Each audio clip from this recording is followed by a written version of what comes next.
sabula min ye sɔrɔko kuma ye a cayalen no an ka jamana kɔnɔ bɛɛ lajɛlen ni fiɲɛw la bɛɛ bolo b'i kunna minna na Kayi marabolo bingali minnu kɛra kɔsa in na a ye maa caman degun maa caman bɛ yen fana olu ka sɔrɔ bɛ kɛ Kayi yɛrɛ jɔyɔrɔ fana ka bɔ an ka jamana kɔnɔna na bi e bɛ se ka mun fɔ maa ye bingali ninnu kɔfɛ ni o bɛ se ka kɛ jɔyɔrɔ n'a ye sɔrɔko ta na sira fɛ.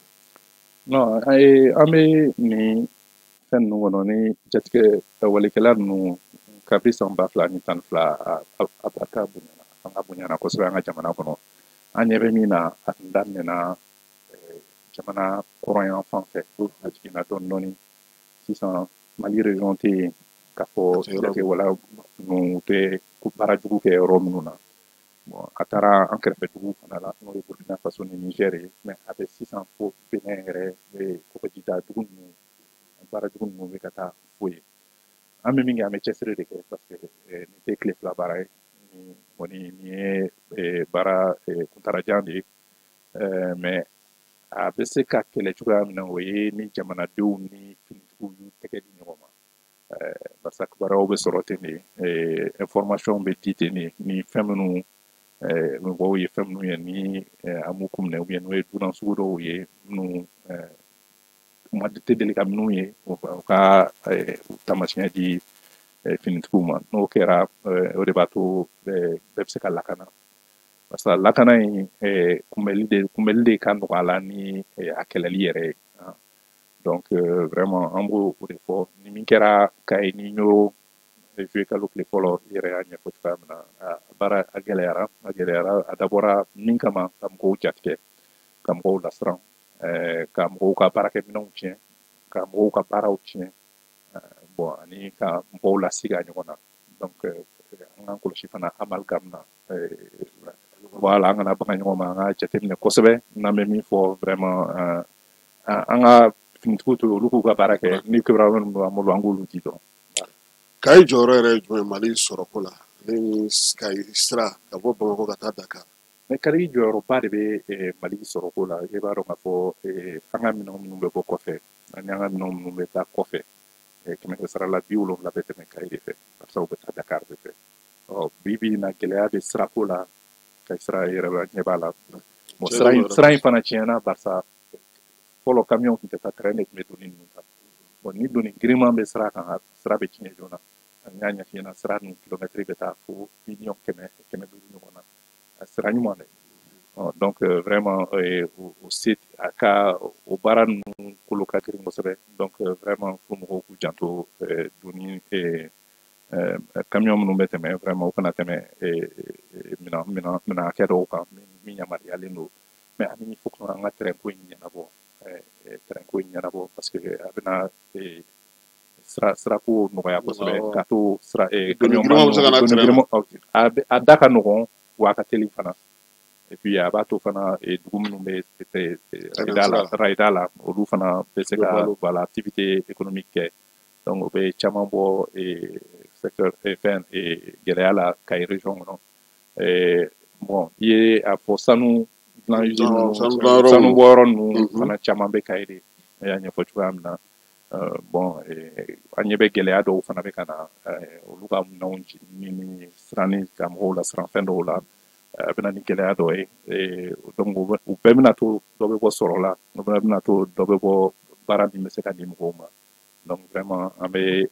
a ɲini an ka jamana ɲɛmaaw fɛ u ka mɔgɔ minnu degunna nin ko ninnu na minnu ka minɛnw tiɲɛna minnu ka baara tiɲɛna u ka tɛgɛ di olu ma ka se k'u dɛmɛ parce que minnu nana tiɲɛni kama a dabɔkun tun y'o de ye ka jamanadenw kɔ don ɲɔgɔn ma ka tiɲɛni kɛ ayiwa ka mɔgɔw bila gɛrɛntɛ kɔnɔ comme ça ni mɔgɔw frustrera u bɛ se ka hali olu rejoindre ou bien ka fɛn wɛrɛw kɛ min bɛ na ni degun ye jamanaden bɛɛ ma. A bɛ n'a fɔ fana ye ko in labɛn parce que n'i ye sigida minnu bin taara k'olu ka yɔrɔ 7 a bɛɛ lajɛlen sɔrɔ yen a bɛɛ lajɛlen bɛ Mali lase kɔgɔjidaw la. Ani siradaw yɛrɛ axe routiers de don a bɛɛ jateminɛlen don kojugu o yɛrɛ de bɛ ka ne lasiran parce que a ma kɛ kun fɛ.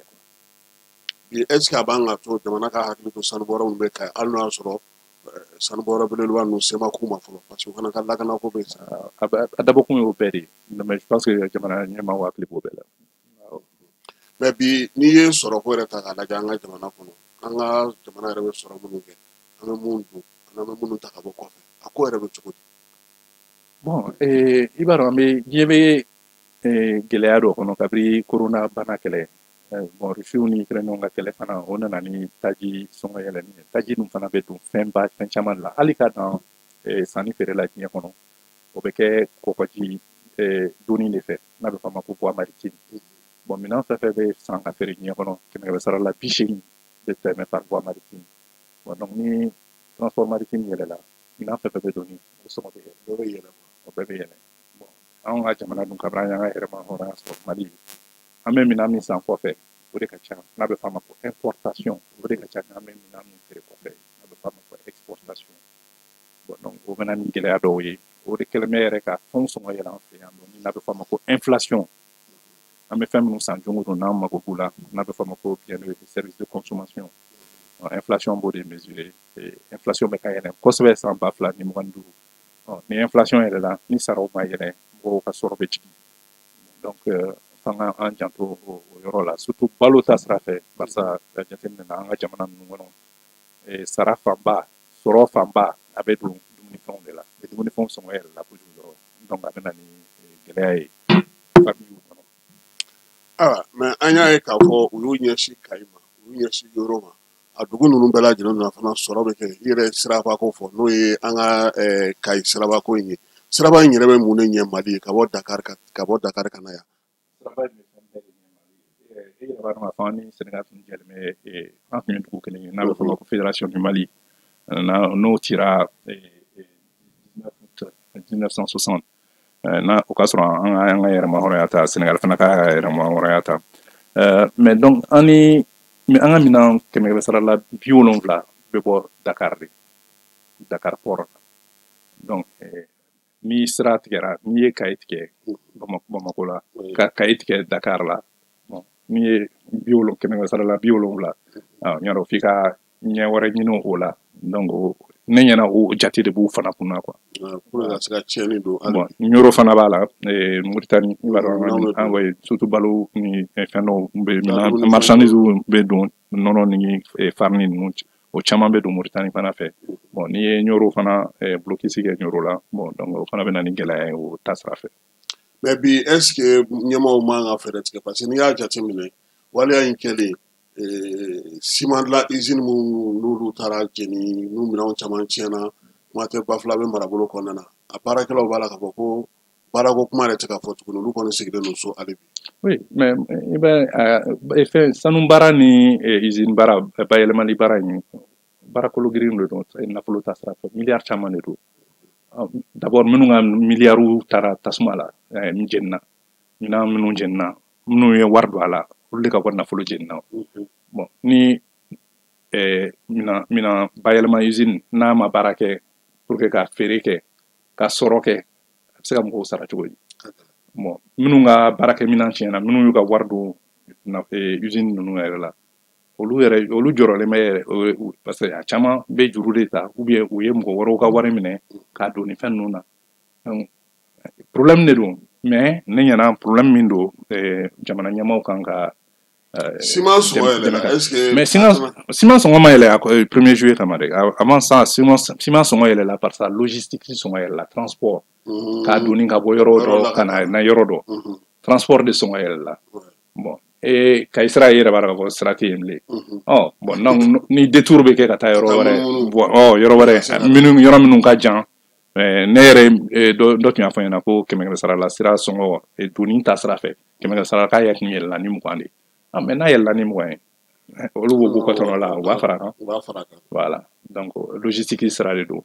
n'o tɛ Kayi dun fana i y'a fɔ cogo min na jɔyɔrɔ ka bon sanuko ni fɛnw mais an ka jamanaden minnu bɛ kɔ kan u caman fana jɔrɔlen don ni bingali ninnu kɛlen u jɔrɔlen don barisa u ka denbayaw bɛ yen ne tɛ sɔrɔ ta sira fɛ an ka tunkarakɛw n'u an ka diaspora olu de jɔlen bɛ ni Kayi fanba ye olu bɛ n y'a fɔ n ko Banque mondiale y'a fɔ ko san 2023 an ka jamanadenw minnu bɛ kɔfɛ u ye wari min bila ka na circuit officiel n'o ye banque ni établissement financier fɛ miliyari 631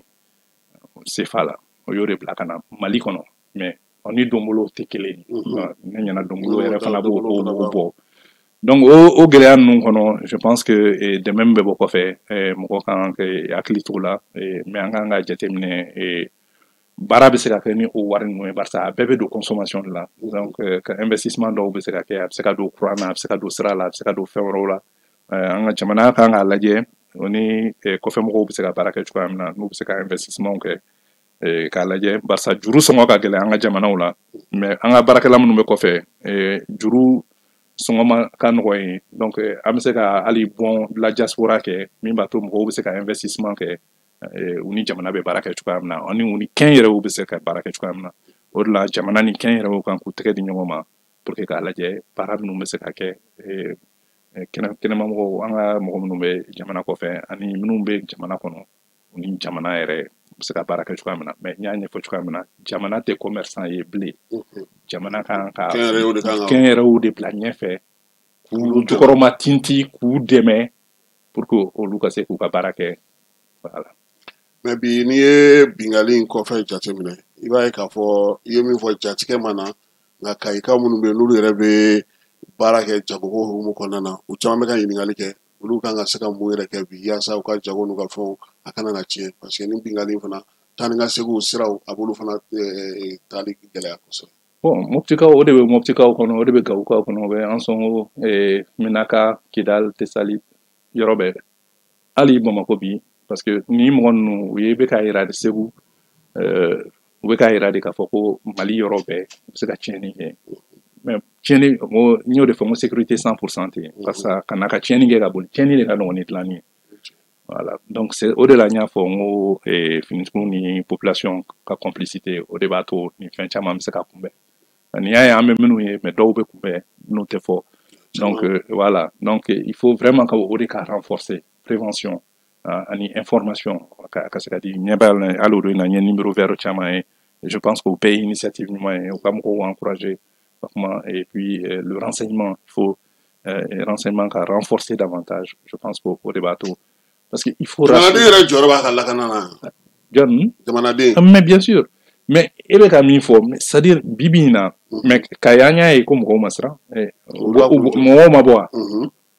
n t'o recommandé mais non n t'a recommandé u ka finitigiw to yen k'u ka baara kɛ barisa bɛɛ tɛ se ka baara kɛ nin fɛn mɔgɔw t'a dɔn min b'a kɔnɔna la donc et puis peut-être u bɛ se ka baara et puis i bɛ se ka baara gɛlɛya yɛrɛ an ka finitigiw bolo mais pour te dire que évidemment bɛɛ degunnen bɛ nin ko in na et puis bɛɛ tɔɔrɔlen don mais vraiment bɛɛ n'i ka baara don quoi mais jɔrɔnanko don mali fan bɛɛ de don mais je pense que min bɛ se ka kɛ sisan o ye communication ni sensibilisation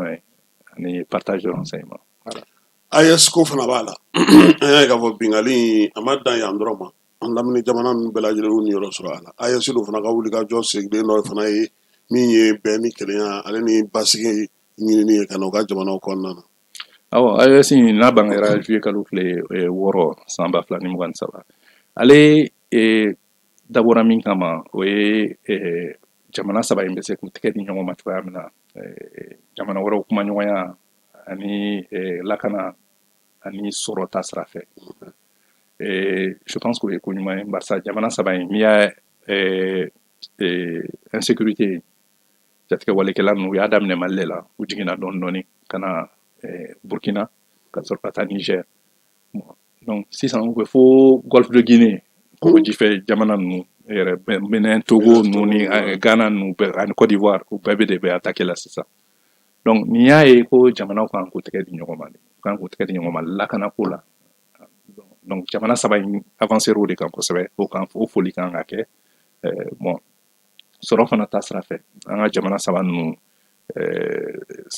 fɛn dugu jukɔrɔfɛnw caman b'a kɔnɔ sɛnɛkɛ jamanaw fana don mɔnikɛ jamanaw don donc n'i ye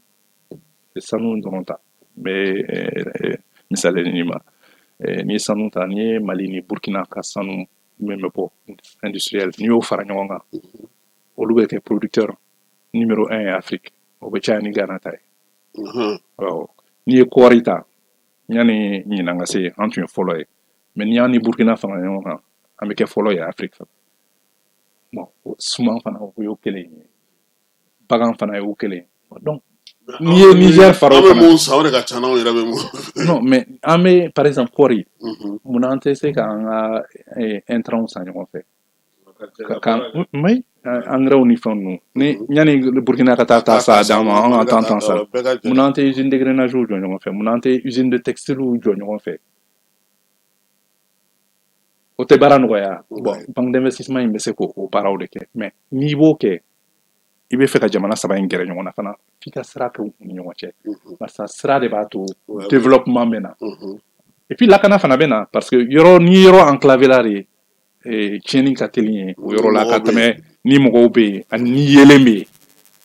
Ni sira bɛ yen yelen bɛ yen a bɛ caman bɔ tiɲɛni na et puis a bɛ mɔgɔw rassurer. Donc an ka hakili to o fana la. Mais k'u bolo di ɲɔgɔn ma jukɔrɔfɛnw bɔli la. Par exemple Niger ye taji bɔ daminɛ a b'a bayɛlɛma sisan ka kɛ essence ye.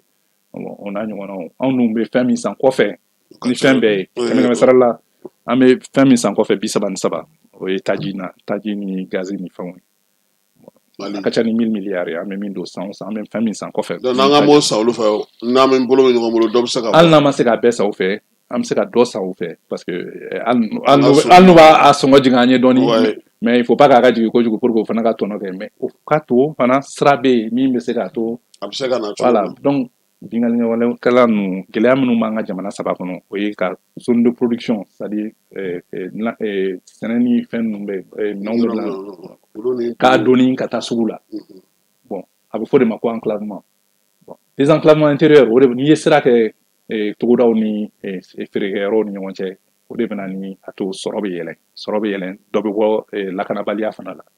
i y'a faamuya bon donc n'an sera k'o ouvrage ninnu kɛ ɲɔgɔn fɛ ka siraw kɛ fɛn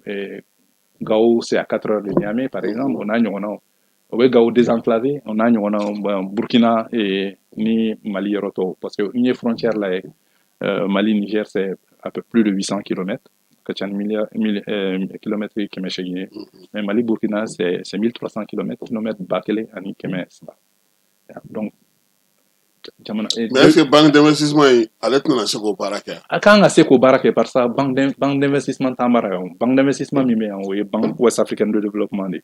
o ye BCEAO bolomafara dɔ ye min bɛ Lomé mais ni AES y'a kɛ a bɛ baara kɛ ni jamana saba de kɔnɔ bon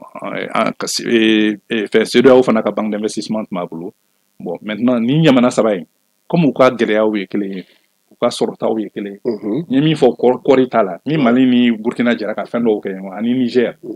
comme dugujukɔrɔfɛnw caman b'an fɛ yan hali o yɛrɛ hali n'an ni mɔgɔw bɛ baara kɛ an bɛ participation min ta o entreprise ninnu na donc l'investissement bɛ se k'o financer o et puis voilà et puis jamana saba in n'u bɛ fɛ ka juru ta u saba ka jɛ ka juru ta o sɔngɔ tɛ jigin ni o sɔngɔ bɛ jigin ni kelen na voilà a dabɔ kun y'o de ye et puis banque d'investissement in min yɛrɛ ye ne nisɔndiya k'o la barisa banque tɔw n'a bɛ fɔ o ma ko banque commerciale tɛ sɔn ka fɛn minnu financer ko nafa t'olu la ni jamana ɲɛna ko priorité don wa k'a bɛ nafa sɔrɔ san nataw la barisa banque minnu bɛ commercial ninnu olu bɛ tɔnɔ teliman de fɛ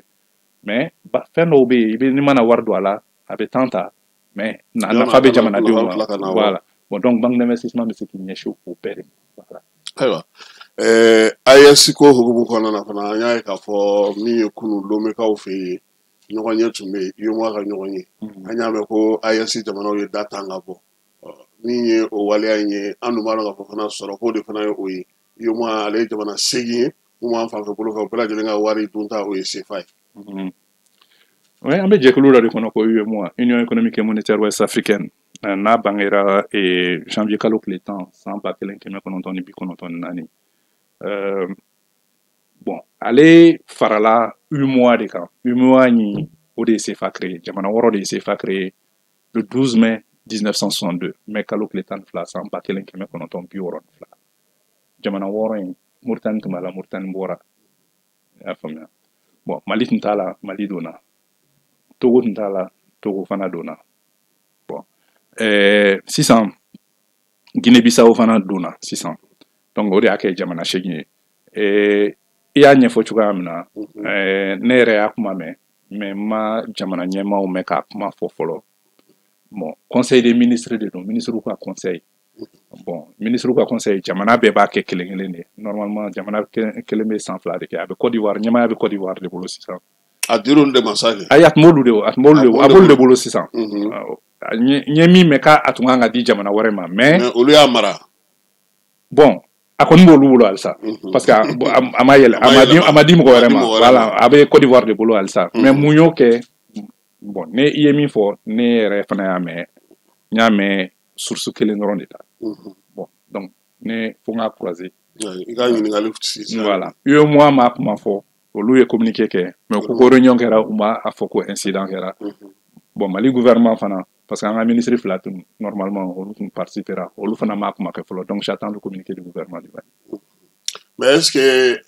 a ko in ni a kɛra bɔli ko ye parce que UEMOA fana sɛbɛnnen don CFA de la kosɛbɛ ka bɔ min ka bɔ UEMOA la kɛ komi da tanna ka bɔ ayi non da tanna ka bɔ mais mɔgɔ b'a ɲɛdɔn wa ayi G5 Sahel ta kɛra yan mais G5 Sahel ni CEDEAO ni UEMOA tɛ kelen ye dɛ ayiwa non ayi an ma da la n'an sera o yɔrɔ ma n'an sera o yɔrɔ la jamana ɲɛmaaw b'a ɲɛfɔ barisa n'an bɔra a conséquences ka bon a conséquences ka bon n y'a f'i ɲɛna n ko wariko in c'est-à-dire l'argent n'est pas le bruit, c'est-à-dire warko nafoloko te mangan fait quoi donc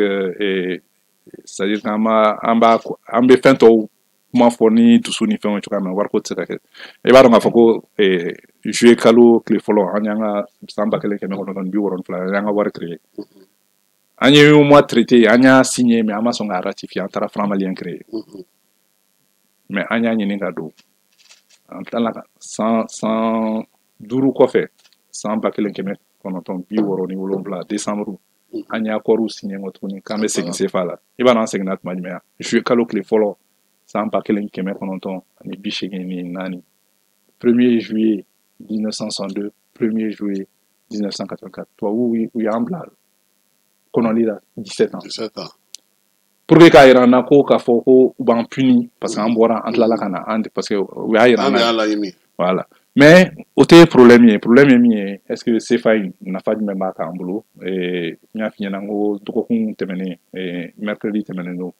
Mali taara juru ta suguba la UEMOA suguba nafolo suguba miliyari 44 dɔgɔkun nata Burkina bɛ taa suguba in na ka taa wari ta bon parce que jamana 8 de jɛlen bɛ nafolo kelen na n'o ye CFA ye jamana 8 de b'u ka wariw bila ɲɔgɔn kan jamana 8 de bɛ warisoba kelen na n'a bɛ fɔ a ma Banque centrale des États de l'Afrique de l'Ouest UEMOA fana b'o de kɔnɔna la donc n'an bɔra UEMOA la an bɛ bɔ BCEAO la an bɛ bɔ BOAD la an bɛ bɔ fɛn caman na jamana 8 ninnu jɛlen bɛ min na bon ne ma da la n'an sera o yɔrɔ ma fɔlɔ ayiwa komi ko a ma fɔ communiqué la sɔrɔko ta nasira fɛ hali bi jamanakuntigi 5 olu tun bɛ Américains ka masakɛ ale u bisimila sɔrɔko kuma tun b'a la lakanako kuma tun b'a la fɛn caman fɔra nka maa caman ko k'a y'u lamaloya bon est-ce que ni cɛ in est-ce que bon ne kɔni a ma bali ne na quoi a ma bali ne na parce que a ka ko kɛta jɔngo de bɛ kuma kura de mɛn mais a kɛcogo de ye nin ale tɛ protocole dɔn a tɛ étiquette dɔn fɛnw bɛ kɛ cogoya min ka d'a ye a b'o de kɛ hali na parce que a tɛ mɔgɔ ɲininka ayi a t'a baarakɛɲɔgɔnw ɲininka wa n'u ye fɛnw sɛbɛn ka d'a ma a t'a kalan o kɔni u bɛna u b'u sigi a kɛrɛfɛ n'a ye min fɔ a tɛ sɔsɔ fana a tɛ sɔsɔ a tɛ ɲininka a tɛ ɲɛfɔ a ye bon ni min y'a ci a kunna don min y'a ci a kunna a b'o de kɛ a ka so a bɛ min kɛ a ka so a b'o de kɛ jamana kɔnɔ bon n'i y'a sigi hali k'a fɔ ko an ka jamana ɲɛmaaw sigira ale n'a ka baarakɛɲɔgɔnw aw tɛ kɛ o jamana ɲɛmaaw bɛ sigi u yɛrɛ dama de ni ɲɔgɔn cɛ et puis e bɛ n'i sigi i ka bureau la ka jamana ɲɛmaaw lajɔ o tɛ kɛ o a bɛɛ fɔra a ye bon peut-être que sera même k'a fɔ a ɲɛna ale de b'a f'u ɲɛna a bɛ min kɛ mɔgɔ si tɛ proposition kɛ fo n'a y'i ɲininka n'i y'a fɔ a ɲɛna n'a sɔnna o don mais k'a fɔ k'i bɛna fɔ a ɲɛna k'a bɛ kɛ tan de a bɛ kɛ tan a tɛ sɔn a ma mais ka taa Libéria ɲininka ko bɛ anglais mɛn kɔni yɔrɔ kɔni bi k'a fɔ jamana ɲɛmɔgɔ a tɛ Libéria yɔrɔ dɔn k'u k'u tɔgɔ fɔ mais n bɛ kuma kelen f'i ɲɛna européen ninnu u tɛ hali Europe ko ninnu dɔn u tɛ Europe jamana ninnu dɔn américain yɛrɛ wolo a tɛ tɛmɛ 10 kilomètres kan a wolola yɔrɔ min na Amérique kɔnɔna la n'olu ko nouvelle internationale n'u bɛ Californie i bɛ sɔrɔ ka mɛn Texas de ma ou bien yɔrɔ wɛrɛ parce que hali u yɛrɛ ka jamana dɔn kuma tɛ diɲɛ ma donc a bɛ bali mɔgɔw la mais u ka culture c'est-à-dire et puis Amérique ye jamana kelen min bɛ diɲɛ kɔnɔ n'a bɛ se k'a yɛrɛ datugu n'a bɛ fɔ a ma ko tarsi diɲɛ fɛn bɛɛ b'a bara c'est-à-dire fɛn fɛn bɛ diɲɛ tɔ kɔnɔ a bɛɛ b'ale bara a bɛ se k'a datugu k'a yɛrɛ mago ɲɛ bon donc u bɛ ten de bon fana u mago bɛrɛ tɛ diɲɛ tɔw la parce que u tɛ mɔgɔ tɔw considérer hali u tɛ Europe considérer kuma tɛ farafin jamanaw ma mais et puis a ye nin min fɔ farafin jamanaw ma mandat fɔlɔ la i hakili bɔr'o quoi et puis a ye jamana ɲɛmaa 2 dɔrɔn de rencontrer a ka mandat fɔlɔ la bon n'a ye 5 rencontrer et puis a ye kuma dumanw fana fɔ a y'a ɲɛfɔ ko farafin jamanaw ko sɔrɔ bɛ se ka kɛ ko ni farafin jamanaw bɛna baara kɛ ne ɲɛna je pense que ça c'est le plus important c'est une avancée et maintenant a b'i intéressé la farafin jamanaw la sisan mais sisan an de b'an organiser parce que c'est un homme d'affaires bon, donc an kana an bolo jan an bɛna n'an bɛ sanni feere kɛ an b'a lajɛ min b'an nafa ani n'u bɛ se ka na ni min ye olu b'u ta sɔrɔ an b'an ta sɔrɔ mais k'a fɔ ko mɔgɔw bɛna fɛn cɛ ka taa n'a ye ten bilen bon madame an tɛna s'o ma bilen. Ayiwa an ye dɔ kɛ baabu la min ye heure 1 kɔni an y'o sɔrɔ sa ni kumakuncɛ kuma min b'i fɛ. bon kumakuncɛ kuma min bɛ ne fɛ diɲɛ ka gɛlɛn bi diɲɛ ka kalan fana an bɛ min ɲini basigi ka na fɛn mɔgɔw k'u tɛgɛ di ɲɔgɔn ma vraiment gɛlɛya minnu bɛ diɲɛ kɔnɔ ala ka ala ka caman bɔ a la jisuma bɔ gɛlɛya ninnu caman kan n'o ye kɛlɛ ta sira fɛ ani fɛ sɔrɔ ta sira vraiment an k'a lajɛ balo bɛ se ka nɔgɔya cogoya min na condition de vie bɛ yɛlɛma parce que fantanya bɛ ka yɛlɛn diɲɛ kɔnɔ de diɲɛ dugu bɛ compris n ye faransi chiffre ye o don in na ko 30% de pauvreté en France bon il y a o don ale dun ye 7e puissance économique de donc a bɛ ka diɲɛ yɛrɛ de ka gɛlɛn bi donc n y'o de fɔ n ko lakana kɛlɛ ani sɔrɔ kɛlɛ olu bɛɛ de kan ka kɛ ɲɔgɔn fɛ voilà pour que jamanadenw u ka se ka fɛɛrɛ puis u ka se ka mais anw de ye dɔ fara an ka baarakɛlaw ka sara kan dɔ faral'o kan vraiment tɛgɛrɛ kan ka f'o la parce que ne ba kuma fɔ la a mɛnna dɔ farala kan ka bɔ 80 na ka taa 90 ani dɔrɔmɛ 4 na kɛmɛ sara la o ye augmentation de ye 17 ni tila kɛmɛ sara bon a bɛna bɛn a sɔngɔ a wari a musaka bɛna bɛn miliyari 100 ani miliyari 4 de ma san 3 kɔnɔna la barisa a bɛ taa fo san 30 2030 voilà donc augmentation bɛ kɛ tous les 2 ans san 2026 san 2028 ani san 2030 bon donc n'i y'o fana lajɛ